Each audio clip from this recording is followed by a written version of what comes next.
PN होता है, sweeper होता है, बच्चों वाली कहानी का भी आपने बीएचयू का विजिट किया हो तो आपको सारा पता होगा। बिल्डिंग ऑफ आरएससी में क्या क्या आपको मिलेगा, एक मेडिकल ऑफिसर का रूम, एक्सरे के लिए रूम, ठीक है, सीनियर मेडिकल के लिए, और फिर सिर्फ जो जूनियर मेडिकल ऑफिसर उसके लिए room for vaccination, WMO, laboratory, हकीम के लिए रूम होता है, ऑपरेशन थिएटर एक होता है, ठीक है, रूम फॉर एलएचबी होता है, लेबर रूम होता है, ठीक है, डिस्पेंसर होता है, 10 से 12 मेल के वार्ड होते हैं, 10 से 12 जो है ना फीमेल। टोटल हमारे पास 20 से 25 बेड है ना, तो 10 से 12 जो है ना वो आपने मेल के बेड मुख्तस कर देना, और 10 से 12 जो है ना फीमेल के बेड मुख्तस कर देना। टोटल हमारे 20 से 25 बेड पूरे हो जाते हैं। ड्यूटीज़ क्या हैं, प्रिवेंटिव है, मेडिको लीगल, अगर ऑटोप्सी का केस आ जाए, फोरेंसिक वाले अगर आपने पढ़ी हो तो वो आंसर के साथ आता है। फिर हमारे पास है THQ, ठीक है, यहाँ डायग्नोसिस वो सारे के सारे देखते हैं। तहसील हेडक्वार्टर में जो है ना 40 से 60 बेड का हॉस्पिटल होता है। कभी आप अपने तहसील वाले अस्पताल के अंदर जाएँ ना, तो वहाँ से 40 से 60 बेड का एक अस्पताल होता है जिसके साथ RSC कनेक्टेड होता है। अब वहाँ पे जो है ना वो DHQ, फिर ये THQ किससे कनेक्टेड होता है, further DHQ district health quarter से कनेक्ट कर दिया जाता है।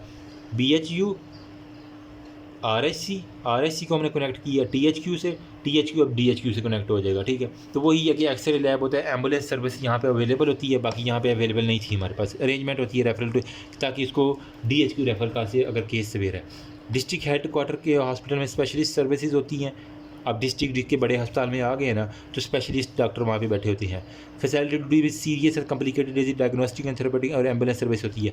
टीचिंग हॉस्पिटल जो आपके मेडिकल कॉलेज में न्यूरो सर्जन में होता है, न्यूरोसर्जरी, कार्डियोलॉजी वार्ड, ये सारी की सारी वहाँ पे आ जाती हैं। इंटीग्रेटेड रूरल हेल्थ केयर में BHU RSC तहसील हेडक्वार्टर हो गया, फाइनली डिस्ट्रिक्ट हेडक्वार्टर, वो सारे के सारे आ जाते हैं। LHV लेडी हेल्थ विजिटर, ये किसका क्या काम होता है, आपने देखा होगा आपके ना मोहल्ले के अंदर एक घर होता है, वहाँ पे एक बोर्ड सा लगा होता है, वहाँ पे लिखा है LHV, ठीक है, वो फैमिली प्लानिंग बहबूद आबादी इस तरह करके कुछ लिखा होता है। हम गांव में जाते तो वहाँ पे बड़ा लिखा होता है। वहाँ पे क्या BPS बेसिक पे स्केल उनका जो है ना वो 9वां स्केल होता है इनका। एजुकेशन इनकी मैट्रिक होती है। LHV का कोर्स होता है जो कि 2 साल की ट्रेनिंग के मुश्तमिल होता है, और लाहौर में, जंग में, मुल्तान में, लाहौर में अमूमन गंगाराम हॉस्पिटल में आई थिंक करवाते हैं ये, ठीक है, जंग में होता है, मुल्तान में होता है, और कोयटा में, ये 4 जो है ना अमूमन ये 2 साल के लिए को रखा जाता है। ड्यूटीज़ क्या है LHV की, एक तो हमारे पास कम्युनिटी के अंदर जो है ना working with individual and family, ये बड़ी एक्टिव फीमेल होती हैं, पता है, घर घर जाके कि तो उन्होंने चाय पानी रोटी शोटी खानी होती है, और हर एक की माँ बहन बेटी को तकना होता है, ठीक है। सॉरी टू से अगर किसी की माँ कोई है ना LHV अगर सुन रही है मेरी बात, तो होता यही है कि ये बड़ी सोशल इन शॉर्ट सोशल होती हैं ये ख़वातीन, और ये अच्छी बात है, वो उनसे निकलवा लेती हैं कि तेरा बंदा की करता है, तो किन्नी बारी तेरे नाल जो है ना राती कम पाता है, इस तरह की बातें करती हैं। बिलीव में मैंने खुद सुनी हुई है ना, ठीक, तो वो इस तरह खुल के बात करती हैं, तो वो बता भी देती हैं ख़वातीन हम हुआ। फिर टेटनस की जो है ना इम्यूनाइजेशन हो गया, prenatal, intranatal, postnatal जो है ना वो सर्विसेज, मतलब कि पैदाइश से पहले, पैदाइश के दौरान और पैदाइश के बाद जो है ना वो सारे के सारे एडवाइस करना, ब्रेस्ट फीडिंग, ठीक है, माँ को जाके बताती हैं कि नहीं अपनी नून सास को बताती हैं नून वाख अपने जो है ना वो न्याणे में दूध पियावे, इस तरह करके वो न्यूट्रिशन होती है। फैमिली प्लानिंग हो गया, ग्रोथ पर मॉनिटरिंग हो गया, हेल्थ एजुकेशन हो गया, माइनर डिजीज़ के लिए, फिर केयर ऑफ इन्फेंसी हो गया, ठीक है, EPI हो गया, ARC OCD बहुत सारे के सारे, ट्रेनिंग ऑफ दाई हो गया, ठीक है, ट्रेंड बर्थ अटेंडेंट जिसे हम कहते हैं, ये सियानी मैंने कहा था ना माई होती है हर गाँव की, उसे हम किट दे देते हैं। LHV होती है। फिर हमारे पास बहुत है LHW लेडी हेल्थ वर्कर, इसका क्या काम होता है, ये इंट्रोड्यूस्ड इन PM प्रोग्राम, ठीक है, ये एक बड़ा इंपॉर्टेंट है। कौन सा है वर्कर जो है ना LHW, ये PM प्रोग्राम के अंदर इंट्रोड्यूस किया गया था, ताकि and 33,000 women has already completed desert training, ठीक है, 33,000 पूरे पाकिस्तान के अंदर ख़वातीन ने ट्रेनिंग कंप्लीट कर ली है। हेल्थ हाउस के बारे में इनका कहते हैं कि हाउस ऑफ लेडी, मतलब आपके मोहल्ले में जो लेडी हेल्थ वर्कर है उसका घर होता है, उसे हम कहते हैं हेल्थ हाउस, ठीक है, बाहर लिखा होता है उसके हेल्थ हाउस, बस हेल्थ हाउस जो है ना वो put on the front of the house of LHV, वो खुद बोर्ड लगा के जाता है permanent residence of the locality हो गया, ठीक है, ये नहीं कि किराए का मकान, उसका अपना मकान है, और इसकी जो है 8वीं पास होती है। LHV के लिए मैट्रिक पास था, इसका 9वां स्केल था, जबकि इसके लिए मैट्रिक पास नहीं है, 8वीं पास होता है, ठीक है। ट्रेनिंग का जो है ना वो इसका मेडिकल ऑफिसर करते हैं, women medical officer, LHV dispenser और फीमेल हेल्थ टेक्नीशियन इसकी ट्रेनिंग करते हैं। ड्यूरेशन 12 हफ्ते का कोर्स है। इसका कितना था, 2 साल का था, और ये लाहौर जंग में था, जबकि इसका 12 हफ्ते का कोर्स है, ठीक है। फील्ड की ट्रेनिंग करवा देते हैं। फिर कैचमेंट एरिया में 1000 पीपल और 2000 घर, 200 घर इसने कवर करने होते हैं, या 1000 लोगों को जो है एंट्री करनी होती है इसने। ₹50 पर डे ड्यूरिंग, मतलब डेली बेसिस के जो है ना उन्हें ₹50 मिलते हैं, 1200 per month after completion of the basic training, ठीक है। जब इनकी वो जो है ना 8 हफ्ते की 12 हफ्ते की ट्रेनिंग होती है तो रोज़ाना इनको ₹50 मिलते हैं, और 1200 जो है ना वो टोटल मिला के कहते हैं महीने के हो जाते हैं इनके। Community organisation by farming health committee हो गया, इंक्लूडिंग वोमेन ग्रुप्स हो गया, vaccination immunisation, mother child coordinated हो गया, वो सारे prevention and treatment of the minor alignment, वो सारे टेक न्यूट्रिशनल इंटरवेंशन, वो सारी की सारी आपने पढ़े। रूरल हेल्थ प्रॉब्लम, ठीक है, रूरल एरिया में हेल्थ प्रॉब्लम क्या है, ये यूक्यूज़ आया हुआ। आप खुद भी अगर अपने रूरल एरियाज़ में जाएँ ना तो आपको प्रॉब्लम है। एक तो वहाँ पे सफाई के निज़ाम नहीं, खुलेआम गटर है, नालियाँ किसी ने अपने घर के बाहर यूँ नाले में लगा के ना बाहर तरबूज लगाए हुए हैं, है कोई बात करने वाली? यार उसकी प्रॉपर एक करनी चाहिए ना, लेकिन वहाँ पे कहाँ पे सीवरेज का निज़ाम होगा। अब सर कम्युनिकेबल डिजीज़, ठीक है, कम्युनिकेबल डिजीज़ को जो है ना वो रोकने के लिए कोई उनके पास कोई है ही नहीं, बस यूँ ही गले मिले जा रहे हैं। किसी को टीबी है तो सारा बंदा पता करना चले गए हैं, गले मिल मिल के सब अफसोस करने जाएंगे, हालांकि वो खांस भी रहा तो उसको और टीबी हो सकती है लोगों को। एडुकेट मैटरनल हेल्थ, माँ और बच्चे की बता नहीं, मतलब छोटी छोटी उम्र में जो है ना वो शादियाँ कर दी हैं। जो 14 साल की लड़की हुई है उसकी पकड़ के शादी कर दी, कल को वो हमला होगी तो 9 माह का बच्चा वो किस तरह बेयर करेगी, हालांकि उसकी वजाइनल के नाल ही छोटी है, तो बाद में कम्प्लिकेशन तो बनेंगी, ठीक है। जो absence of the health education, कोई हेल्थ एजुकेशन नहीं है, इसी वजह से वो हेपेटाइटिस हो गया, ठीक है। अगर उसके हस्बैंड को हेपेटाइटिस है तो वो ड्यूरिंग जो है ना वो कॉन्टैक्ट, ठीक है, जैसे सेक्सुअल एक्ट, वो हेपेटाइटिस उस बीवी को भी हो सकता है, उसके बच्चों को हो सकता है। उसकी एजुकेशन ही नहीं है तो वो सारे एक ही जो टपाटप लगे हुए हैं। ले का प्राइमरी हेल्थ है, ले का proper arrangement of recording, collection, data, registration, और वो सारे ले का एडुकेट फाइनेंस हो गया। फिर कम्युनिकेशन नहीं है, ट्रांसपोर्ट फैसिलिटी नहीं है, ठीक है। ले का प्रॉपर जो है ना वो antenatal, intranatal and postnatal care, माँ के लिए जो है ना वो कोई इतनी केयर शेयर की कोई सहूलत नहीं है। फैमिली प्लानिंग सर्विस जो अच्छी नहीं है। बाकी control of the rural health care, physical environment में 1/3 area should be built for living accommodation, 2/3 open for the garden.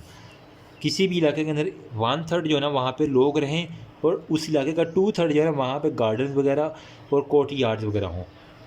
फिर वो कह रहा है कि there should be at least 2 room for a family, 5 लोगों के लिए एटलीस्ट 2 रूम हो, ठीक है, उस घर के अंदर। ये नहीं कि एक कमरे के अंदर सारे बस दगड़ मगड़ मची हुई है, कोई पता नहीं। फ्लोर स्पेस जो है ना वो कह रहा है 1200 से 120 स्क्वायर फीट हो, 10 बाई 12 का, ठीक है। रूम शुड भी क्रॉस वेंटिलेशन, वहाँ पे वेंटिलेशन का इंतजाम, एसी हो तो बेस्ट है, वरना देहातों में जो है ना वो एक रोशनदान रख दिए जाते हैं, वो 2 रोशनदान एटलीस्ट, खिड़की होनी चाहिए, सेपरेट सूटेबल चिमनी होनी चाहिए, ठीक है, किचन के अंदर। एवरी हाउस में सेंटर लेटरीन, हर घर में ही लेटरीन होनी चाहिए। ये नहीं कि जंगल पानी करने जहाँ बाहर जा रहे हैं लोटा पकड़ के। बायोलॉजिकल इन्वायरमेंट में supply of the pure and wholesome water fluid होगा। फिर डिस्पोजल ऑफ द वाटर हो गया। फिर safe disposal of human extra refuse garbage. Control of communicable disease किस तरह हम कर सकते हैं, हम जो है ना वो EPI वैक्सीन जो है ना वो हमारे पास जो थी ना, क्या उसे कहते हैं, expected programme of immunisation, EPI इसे हम कहते हैं ना, तो उस प्रोग्राम के ज़रिए हमने वैक्सीनेशन करनी है 9 कम्युनिकेबल डिजीज़ जो है ना, इसके अंदर हेपेटाइटिस B की वैक्सीन जो है ना इंक्लूड कर दी गई है अब। तो 9 बीमारियों से जो है ना वो, आप गूगल के ऊपर लिखेंगे EPI वैक्सीन चार्ट, तो आपको हर साल एक नया अपडेटेड चार्ट मिलता है। अब भी एक अपडेट हो गया है चार्ट, उसके अंदर लिखा हुआ है कि बच्चे को किस माह पे कौन सी वैक्सीन लगानी है, टेटनस कब लगाना है, पोलियो कब लगाना है, वो TB की जो है वो BCG वैक्सीन कब लगानी है, तो वो सारे के सारे थे। मेंटेनेंस ऑफ वाइटल स्टैटिक में क्या करना है आपने, विलेज के हैंडमैन के और पटवारी वगैरह जो है ना उसकी रजिस्ट्रेशन ऑफ बर्थ डेथ, कितनी मौत हुई हैं, वो सारी की सारी आपने देखनी है। क्यों मौत हुई है तो वो बता देगा कि जनाब बीमार सी, TB होया सी उन्होंने। फिर हमारे मैटरनल हेल्थ वेलफेयर से प्राइमरी हेल्थ केयर के अंदर आपने देख लेना कि वो BHU should be establish and properly maintain. ये नहीं कि BHU में बैठे हुए तनख्वाह ले रहे हैं, कोई आता है नहीं उधर। फिर हमारे पास जो BHU अटैच हो RHC के साथ, जो कि लिंक हो THU और DHQ के साथ। ये नहीं कि दोनों के दरमियान कनेक्शन ही ना हो, वो अपना मुँह बना के बैठे हैं, ये अपना मुँह बना के, तो वो इस तरह नहीं है चलेगी ऐसे। Selective versus comprehensive primary health care में क्या होता है, प्राइमरी हेल्थ केयर बेस करता है पीपल के ऊपर, फॉर द पीपल होता है और एम्फोसाइज करता है। इसके अंदर जो चीज़ याद रखनी है, UNICEF प्रपोज किया था selective approach of mother child health care, ठीक है। तो ये आपने याद रखना है कि किसने किया था, UNICEF ने। एक MCQ होता है, यूनिफ्स जो भी आप पढ़ लें, एक इदारा है, ठीक है, यूनाइटेड नेशन चाइल्ड पता नहीं क्या इस तरह करके इसका निमोनिक होता है, गूगल से देख लेना। इसने क्या क्या किया था, इसके लिए निमोनिक है गोभी, ठीक है, गोभी या गोपी बहु जो भी कहें, फक फक फक, ठीक है, गोभी FF, बस यूँ याद मैंने किया हुआ था, सॉरी फॉर दैट, बस यही याद रख लेना। जी से ग्रोथ, ओ से ORS, बी से ब्रेस्ट, आई से इम्यूनाइजेशन, फिर फैमिली प्लानिंग, फीमेल एजुकेशन और फूड सप्लीमेंटेशन। तो ये ये जो है ना आपको फिंगर टिप्स पे आनी चाहिए, तो तभी बात बनेगी, ठीक है। फिर उसके बाद प्रो वीएन हेल्थ इन्फॉर्मेशन होगी, फार एज वुमन एजुकेशन कौन सी रिक्वायरमेंट होगी, health information, local design adaptation और involvement of woman with planner and educators, ठीक है। जब उसकी प्लानिंग करनी है तो स्पेशल उसके बाद पास जो है ना वो एजुकेट करने के लिए बंदे होने चाहिए, ये नहीं कि वो कोई भी आम जो है ना वो शुरू हो जाए उसको प्लानिंग करनी। फिर वो कह रहा है कि जी हमारे पास एक्सेलरेटेड हेल्थ प्रोग्राम जो AHP जो है ना फोकस करता है ORS की इम्यूनाइजेशन के ऊपर। फिर हमारे पास TB है, ट्रेडिशनल बर्थ अटेंडेंट जो है ना वो ट्रेनिंग की जाती है इसके अंदर। फिर हमारे पास PHG और सारे के सारे, ये दैट्स ऑल अबाउट। बाकी ये वाला चार्ट जो है ना ऑलरेडी हमने डिस्कस कर लिया है, घोल के पी लेना, सारे MCQs क्लियर हो जाएंगे। BHU और RSC के BHU 24 to 40, तो 24 के आगे 0 लगा दो और 40 के आगे 0 लगा दो। ये 24 है तो ये 240 है, ये 40 है तो ये 400 किलोमीटर। ईजी हो गया, निमोनिक याद हो गया, सिर्फ 0 का इजाफा है। यहाँ पे 5K to 10K है, यहाँ 50K to 100K, ठीक है, 50,000 से 1 लाख, ईजी हो गया। फिर हमारे पास यहाँ पे LHV, VHW और LHV, यहाँ पे जो है ना वो रेफरल पॉइंट इसका BHU है, ठीक है। फिर हमारे पास यहाँ पे कोई SMO, WMO, हकीम और डेंटिस्ट की ज़रूरत इतनी नहीं है। यहाँ पे RSC में हर वक्त अवेलेबल हैं बेड, 1 से 2 बेड जो होते हैं ना आपको अमूमन दिखते हैं BHU के अंदर। कभी आप BHU का विजिट करें वहाँ पर, जबकि RSC में 20 से 25 बेड होते हैं। एम्बुलेंस यहाँ नहीं होती, लेबॉर्ट्री नहीं है, एक्सरे नहीं है, OT नहीं है, जबकि यहाँ पे सारी चीज़ें प्रेजेंट हैं। ईजी हो गया। सर्जरी जो है ना यहाँ पे आप कभी भी सर्जरी BHU में नहीं कर सकते, ये कि यहाँ पे यहाँ सर्जरी अलाउ है। एडमिशन आप नहीं कर सकते, किसी को भी पूरी रात नहीं ठहरा सकते, जबकि यहाँ पे आप एडमिशन के लिए 20 से 25 बेड हैं ना, तो वहाँ पे आप कर रहे हैं आराम से। ठीक, मेडिको लीगल सर्विसेज में नो सच, ठीक है, मतलब आप फोरेंसिक से रिलेटेड कोई भी ऑटोप्सी वगैरह नहीं कर सकते, जबकि यहाँ पे RSC में कर सकती हैं। 5 से 10 BHU लिंक्ड होते हैं, एक RSC के साथ और एक RSC जो है ना वो THQ के साथ, जो कि फिर THQ किससे, DHQ के साथ रिलेटेड है। तो that's all about related to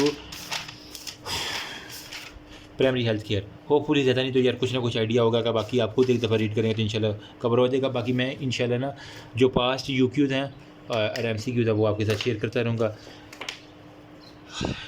जितना मुझे आता था उतना मैंने बता दिया, बाकी आप खुद कोशिश करें नीचे को। Thank you so much. Allah remember मी, आज से